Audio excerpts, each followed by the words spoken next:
महाभारत युद्ध आरंभ होने के ठीक पहले भगवान श्री कृष्ण ने अर्जुन को जो उपदेश दिया वो श्रीमद् भगवत गीता के नाम से प्रसिद्ध है।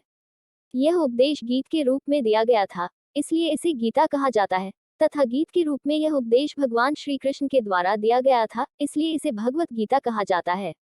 भगवत अर्थात भगवान और गीता अर्थात गीत। यह महाभारत के भीष्म पद का अंग है। गीता में 18 अध्याय और 700 श्लोक हैं। हिंदू पौराणिक कथाओं के अनुसार श्रीमद् भगवत गीता भगवान श्री गणेश द्वारा लिखी गई थी, जैसा कि उन्हें ऋषि वेद व्यास ने बताया था। भगवत गीता धर्म, आस्तिक, भक्ति और मोक्ष के यौगिक आदर्श के बारे में विभिन्न हिंदू विचारों का संश्लेषण प्रस्तुत करती है। गीता में आत्मा, परमात्मा, भक्ति, कर्म, जीवन आदि का वृहद रूप से वर्णन किया गया है। गीता से हमें यह ज्ञान मिलता है कि व्यक्ति को केवल अपने कर्म पर ध्यान देना चाहिए, साथ ही कर्म करते समय इस बात का ध्यान रखना चाहिए कि हम जो भी कर्म कर रहे हैं उसका फल हमें निश्चित ही प्राप्त होगा। गीता पढ़ने वाले व्यक्ति को सच और झूठ, ईश्वर और जीव का ज्ञान हो जाता है, उसे अच्छे और बुरे की समझ आ जाती है। गीता पढ़ने से व्यक्ति का आत्मबल बढ़ता है और व्यक्ति साहसी और निडर बनकर अपने कर्तव्य पथ पर आगे बढ़ता है। रोजाना गीता पढ़ने से शरीर और दिमाग में सकारात्मक ऊर्जा विकसित होती है। जय श्री कृष्ण, जय श्री भागवत गीता जी। हेलो एवरीवन, कैसे हैं आप सब? आप सभी का मेरे यूट्यूब चैनल आध्यात्म निधि में बहुत बहुत स्वागत है। मैं हूं निधि खरे और आज मैं लेकर आई हूं आपके लिए श्रीमद् भगवत गीता के अध्याय 2 सांख्य योग के समस्त श्लोकों के हिंदी अनुवाद का वर्णन। आज के इस वीडियो में आप जानेंगे कि इसमें श्री कृष्ण कहते हैं कि इस समय यह बातें करना उचित नहीं, क्योंकि अब तो सामने युद्ध थोप ही दिया गया है। अब यदि तुम नहीं लड़ोगे तो मारे जाओगे। अर्जुन हर तरह से युद्ध को छोड़कर जाने की बात कहता है, तब श्री कृष्ण कहते हैं कि अब युद्ध से विमुख होना नपुंसकता और कायरता है। इसी चर्चा में श्री कृष्ण अर्जुन को आत्मा की अमरता के बारे में बताते हैं और कहते हैं कि आत्मा का कभी वध नहीं किया जा सकता और तू जिनके मारे जाने का शोक करने की बात कर रहा है वह उनका शरीर है जिसे आज नहीं तो कल मर ही जाना है। इसीलिए जय पराजय, लाभ हानि और सुख दुख को समान समझकर उसके बाद युद्ध के लिए तैयार हो जा। इसी अध्याय में श्री कृष्ण संख्यायोग और स्थिर बुद्धि पुरुष के लक्षण का वर्णन करते हैं। तो इस वीडियो को आप बिना स्किप किए एंड तक पूरा जरूर देखिएगा और मेरे चैनल को लाइक, शेयर, सब्सक्राइब और बेल नोटिफिकेशन में ऑल सिलेक्ट करना बिल्कुल भी मत भूलिएगा, जिससे कि आप मेरे सभी लेटेस्ट वीडियो सबसे पहले देख सकें। आप मुझे इंस्टाग्राम और फेसबुक पेज पर भी फॉलो कर सकते हैं। तो आइए मेरे साथ ज्ञान प्राप्त करते हैं श्रीमद् भगवत गीता के अध्याय 2 का। संजय बोले, उस प्रकार करुणा से व्याप्त और आंसुओं से पूर्ण तथा व्याकुल नेत्रों वाले शोकयुक्त उस अर्जुन के प्रति भगवान मधुसूदन ने यह वचन कहा। श्री भगवान बोले, हे अर्जुन, तुझे इस समय में यह मोह किस हेतु से प्राप्त हुआ? क्योंकि न तो ये श्रेष्ठ पुरुषों द्वारा आचरित है, न स्वर्ग को देने वाला है और न कीर्ति को करने वाला ही है।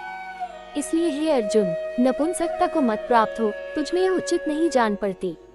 हे परंतप, हृदय की तुच्छ दुर्बलता को त्याग कर युद्ध के लिए खड़ा हो जा। अर्जुन बोले, हे मधुसूदन, मैं रणभूमि में किस प्रकार बाणों से भीष्म पितामह और द्रोणाचार्य के विरुद्ध लड़ूंगा? क्योंकि हे ऋषुदन, वे दोनों ही पूजनीय हैं। इसलिए इन महानुभाव गुरुजनों को न मारकर मैं इस लोक में भिक्षा का अन्न भी खाना कल्याणकारक समझता हूँ, क्योंकि गुरुजनों को मारकर भी इस लोक में रुधिर से सने हुए अर्थ और कामरूप भोगों को ही तो भोगूंगा। हम ये भी नहीं जानते कि हमारे लिए युद्ध करना और न करना इन दोनों में से कौन सा श्रेष्ठ है, अथवा ये भी नहीं जानते कि उन्हें हम जीतेंगे या हमको वे जीतेंगे। और जिनको मारकर हम जीना भी नहीं चाहते, वे ही हमारे आत्मीय धृतराष्ट्र के पुत्र हमारे मुकाबले में खड़े हैं। इसलिए कायरता रूप दोष से उपहत हुए स्वभाव वाला तथा धर्म के विषय में मोहित चित हुआ मैं आपसे पूछता हूँ कि जो साधन निश्चित कल्याणकारक हो वह मेरे लिए कहिए, क्योंकि मैं आपका शिष्य हूँ। इसलिए आपके शरण हुए मुझको शिक्षा दीजिए। क्योंकि भूमि में निष्कंटक धन धान्य संपन्न राज्य को और देवताओं के स्वामित्व को प्राप्त होकर भी मैं उस उपाय को नहीं देखता हूँ जो मेरी इंद्रियों के सुखाने वाले शोक को दूर कर सके। संजय बोले, हे राजन, निद्रा को जीतने वाले अर्जुन अंतर्यामी श्री कृष्ण महाराज के प्रति इस प्रकार कहकर फिर श्री गोविंद भगवान से युद्ध नहीं करूंगा ये स्पष्ट कहकर चुप हो गए। हे भरतवंशी धृतराष्ट्र, अंतर्यामी श्री कृष्ण महाराज दोनों सेनाओं के बीच में शोक करते हुए उस अर्जुन को हंसते हुए से यह वचन बोले। श्री भगवान बोले, हे अर्जुन, तू न शोक करने योग्य मनुष्यों के लिए शोक करता है और पंडितों के से वचनों को कहता है, परंतु जिनके प्राण चले गए हैं उनके लिए और जिनके प्राण नहीं गए हैं उनके लिए भी पंडित जन शोक नहीं करते।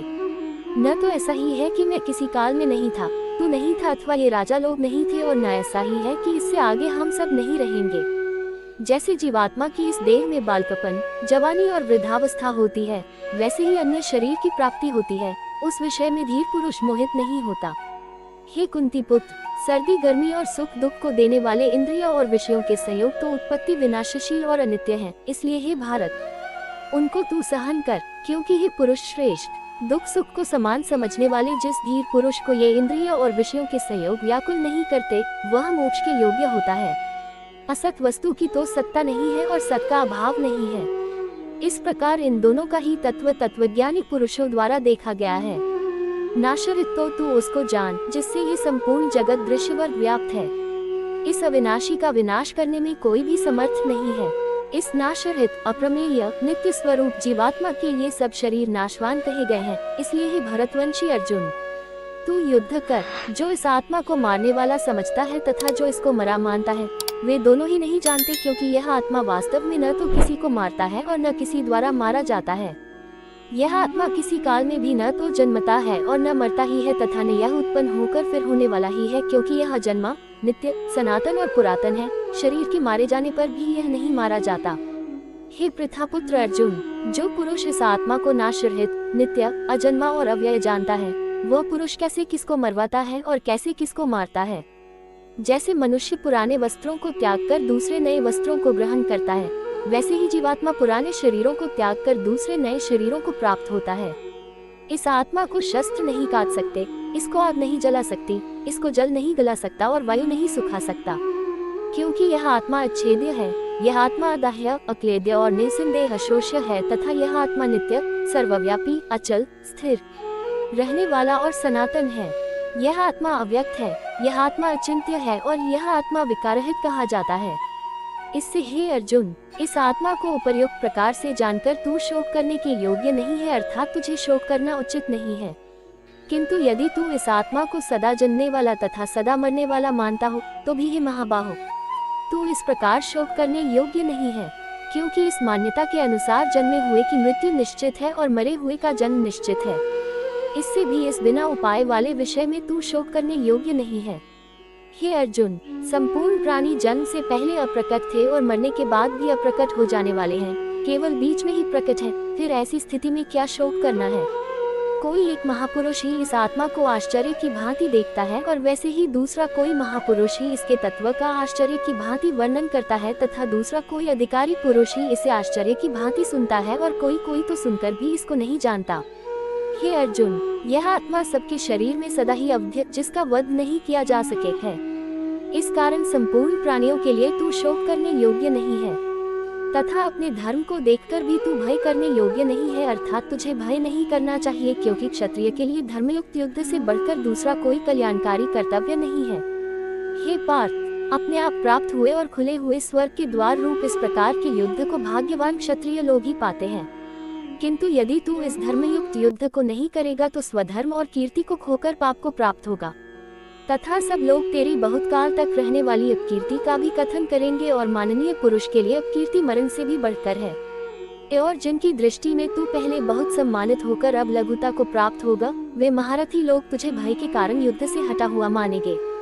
तेरे वैरी लोग तेरे सामर्थ्य की निंदा करते हुए तुझे बहुत से न कहने योग्य वचन भी कहेंगे। उससे अधिक दुख और क्या होगा। या तो तू युद्ध में मारा जाकर स्वर्ग को प्राप्त होगा, अथवा संग्राम में जीतकर पृथ्वी का राज्य भोगेगा। इस कारण हे अर्जुन, तू युद्ध के लिए निश्चय करके खड़ा हो जा।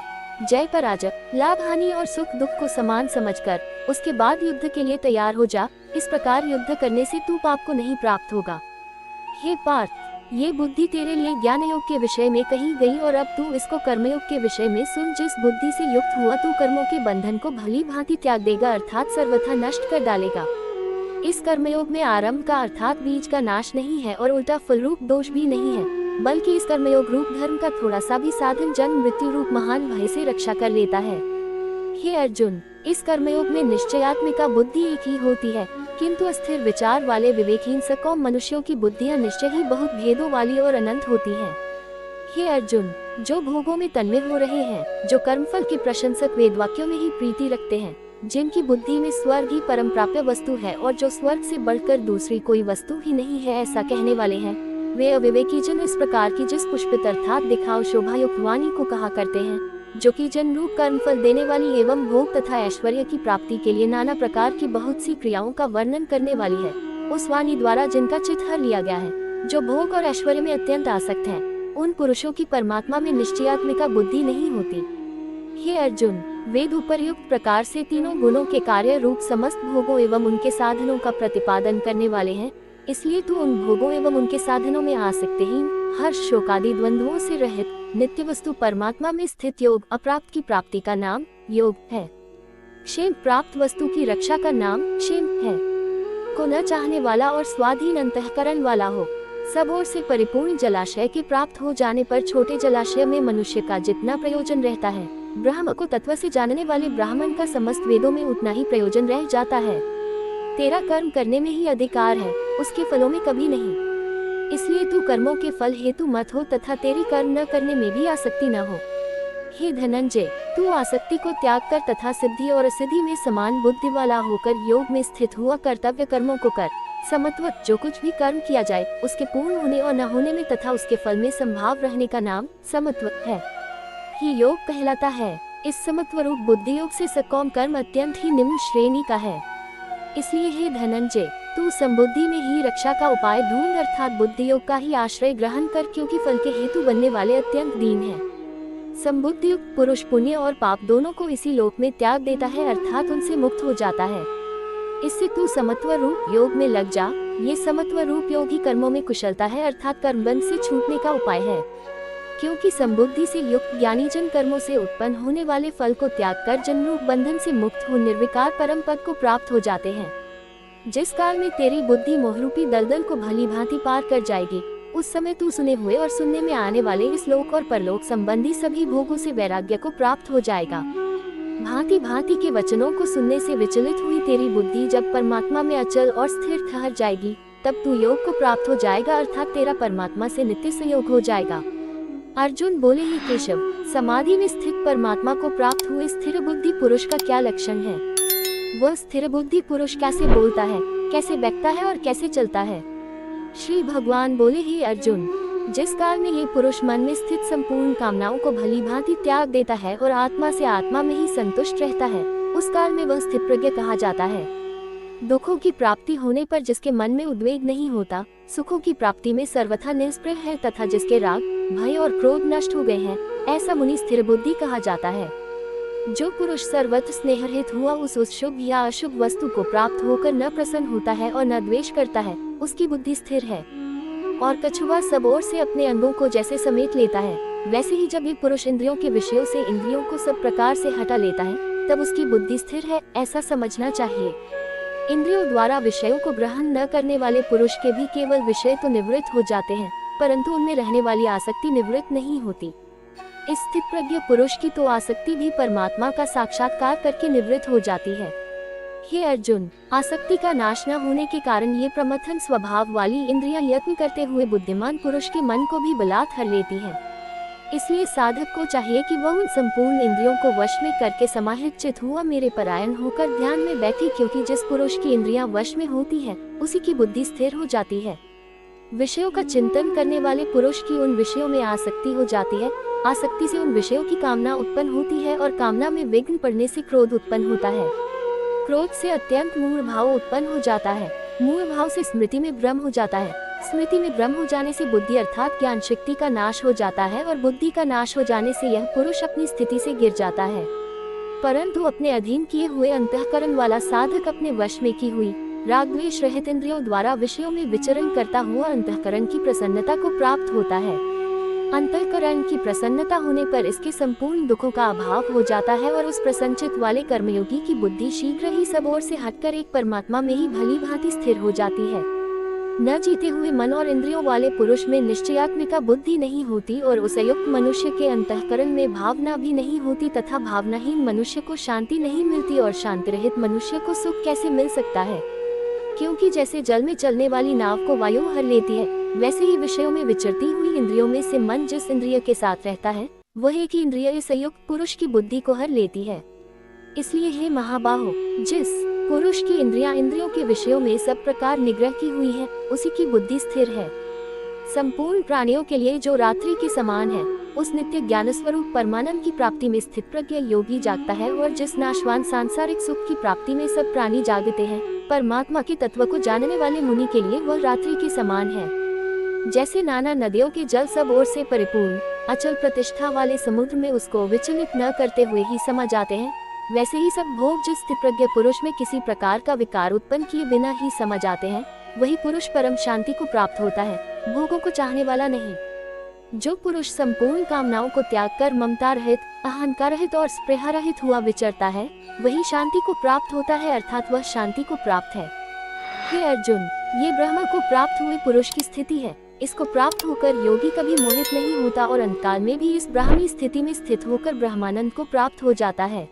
तो आज के इस वीडियो को मैं करती हूँ यहीं पर खत्म। आशा करती हूँ कि आपको श्रीमद् भगवद गीता के अध्याय 3 का संपूर्ण ज्ञान प्राप्त हो ही गया होगा। यदि आपको ये वीडियो अच्छा लगा हो तो इसे लाइक, कमेंट व शेयर अवश्य करें, और यदि आप मेरे चैनल पर नए हैं तो चैनल को सब्सक्राइब करके बेल नोटिफिकेशन में ऑल सेलेक्ट अवश्य करें, जिससे कि आप मेरे सभी लेटेस्ट वीडियो सबसे पहले देख सकें। तो जल्द ही मिलते हैं एक नए वीडियो में, तब तक के लिए गुड बाय, टेक केयर। जय श्री कृष्ण, जय श्री भागवत गीता जी।